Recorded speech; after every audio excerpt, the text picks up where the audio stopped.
यहाँ आए हुए सभी भक्तों के चरणों में दास करता हूँ। आप इधर बैठ जाइए। चोट जो पत्थर में सह सका वो कंकर हो गया, जो चोट पत्थर सह गया वो शंकर हो गया। देवताओं ने अमृत पिया तो देव हो गए, और शंकर विष पान करके महादेव हो गए। एक मूर्तिकार होता है, पत्थर लाता है, हथौड़े छीने की मार मारता उसको है। पत्थर अगर टूट जाता है तो फेंक देता उसको है। नहीं, जो चोट पत्थर सह लेता है उसकी लोग मूर्ति बना के पूजा करते हैं उसकी। तो जीवन में जो परेशानियां आती हैं इंसान झेल लेता है, आगे उसका सुख मिलता है उसको है। दुख के बाद सुख आता है, ये अटल सत्य नियम ये है। रात जितनी भी अंधेरी हो सुबह जरूर होती है।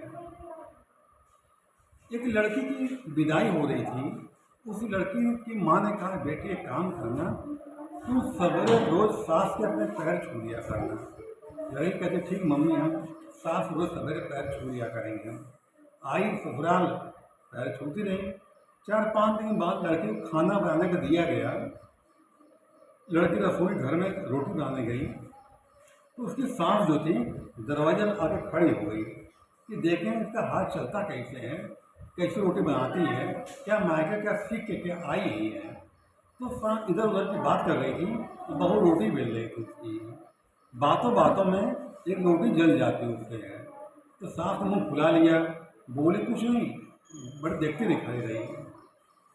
फिर बहू रोटी बेल रही है उसकी है, और सास देख रही है, इधर उधर की बातें कर रही है। तो बातों बातों में एक रोटी और थोड़ी जल जाती है। अब सास की खोपड़ी खराब हो गई, कहती तेरी अम्मा ने सिखाया है, रोटी बनाना तुम तभी तुमको नहीं है। बताओ, उल्टा सीधे बात तमाम तरह को बोलने लगती है। बहू बहू नई नई पढ़ी लिखी थी, जब तक बड़ा बर्दाश्त कर पाई, जब बर्दाश्त के बाहर हो गया वो पलट पड़ी, उल्टा सीधे साफ सुनाने लगी उसको। दोनों में झगड़ा हो गया रात में, रात का टाइम था। दोनों अपने कमरे में चली गई।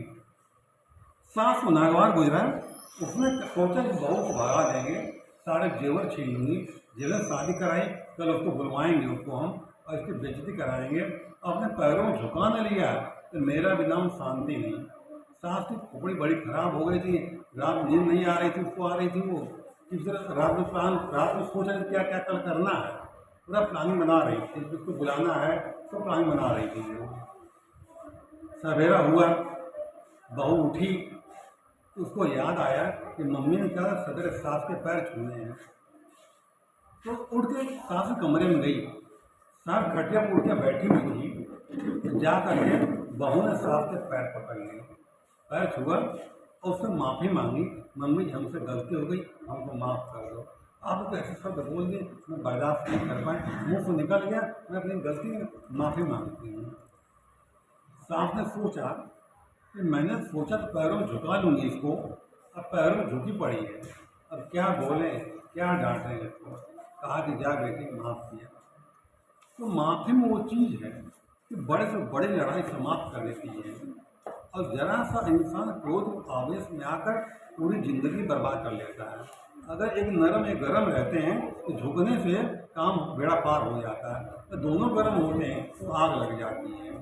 इसलिए कहते हैं आवत गारी एक उल्टत हो अनेक, नहीं उल्टी एक वही रहे एक एक। किसने गाली बक्की को बर्दाश्त कर ले वो एक ही रह जाती है, बढ़ती नहीं है इंसान का। ये इंसान बर्दाश्त नहीं हो पाता है, अगर बर्दाश्त कर जाए इंसान, आगे के जीवन इंसान का बड़ा अच्छा होता है वो है।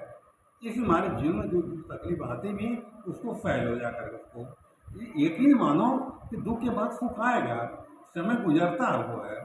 जी रात जितनी भी अंधेरी होती है सुबह जरूर होती है, सुबह की प्रतीक्षा करो। अगर परिवार में ऐसी समस्या है जिसका समाधान नहीं हो पा रहा है तो समय की प्रतीक्षा करें। हर चीज़ समय के अनुसार ही होता है, धीरे धीरे ना धीरे धीरे सब कुछ होए, माली सींचे 100 घड़ा, ऋतु आए फल हो। जब जिसका समय आता है वो समय से ही काम होता है, ये है, बिना समय कोई काम नहीं होता। और हम लोग जीवन में जो कुछ होना है वो पहले से फिक्स है, निश्चित है, हम लोग खाली मालूम नहीं है। जरा मैं ले चलता हूँ आपको। माता सबरी थी, माता सबरी को उनके गुरु मत में ऋषि ने कहा था कि राम तुम्हारे यहाँ आएंगे हमें दर्शन नहीं हो पाए, हम तो अभागे हैं, लेकिन राम तुम्हारे आएंगे, उनकी पत्नी का हरण हो जाएगा, तो सुग्रीव को पता बताना। देखो राम से पैदा नहीं हुए हैं, और मतलब इसी का राम आएंगे, यानी जीवन जो होना था वो फिक्स था। वो भगवान कृष्ण पैदा नहीं हुए हैं, देवकी को कंस विदा करके ले जा रहा है, वो आकाशवाणी हो जा रही है कि हे कंस, जिसको तू ले जा रहा, 8वें पुत्र में तेरा वध होगा, तू मारा जाएगा। यानी फिक्स था कि भगवान कृष्ण द्वारा कंस का वध होना है। माता अहिल्या पत्थर की बन गई थी, तो गौतम ऋषि ने कहा था कि राम जब आएंगे उनके पैरों धूल से तुम्हारा उद्धार होगा। उसमें राम पैदा भी नहीं हुए, पहले फिक्स हो चुका था कि होना था। माता बुद्ध पैदा हुए हैं। कौटिल्य नाम के जो ऋषि थे, उन्होंने कहा इस समय बैरागी बनेगा। बच्चा पैदा ही हो रहा है और उनका बैरागी बनेगा, पूरे विश्व नाम करेगा, यानी फिक्स था। इसी तरह आपके जीवन जो कुछ होना है वो पहले फिक्स है, खाली मालूम हमको नहीं है। जीवन मरण हानि लाभ यश अपने सब विधि हाथ, और विधि क्या है? हमारा कर्म विधाता, हमारा भाग विधाता। हमने जो किया वो हमें मिलेगा, जो बोया वो हम काटेंगे। इसलिए मैं कहता हूँ, आप सबसे मैं बराबर कहता रहता हूँ कि जीवन के लिए दुख मत दो, तकलीफ मत दो, अपमान मत करो, धोखा मत दो, तो हमारा किया हुआ कर्म लौट के आएगा और हमको दुख ही देगा। बुरा किया हुआ कर्म बुरा फल देता है, अच्छा किया हुआ कर्म अच्छा फल देता है। क्यों ना अच्छे कर्म करो कि अच्छे फल मिले हमें। दुनिया सब देख रहे हैं, जो बुरा कर्म कर रहा है उनका परिणाम क्या हो रहा है, सारा समाज सारा संसार देख रहा है। फिर भी अज्ञानता के कारण ये सब गलत काम करता है और अपना ही नाश कर डालता है। ये ठीक है, इसी बातों में विराम दूंगा। धन्यवाद।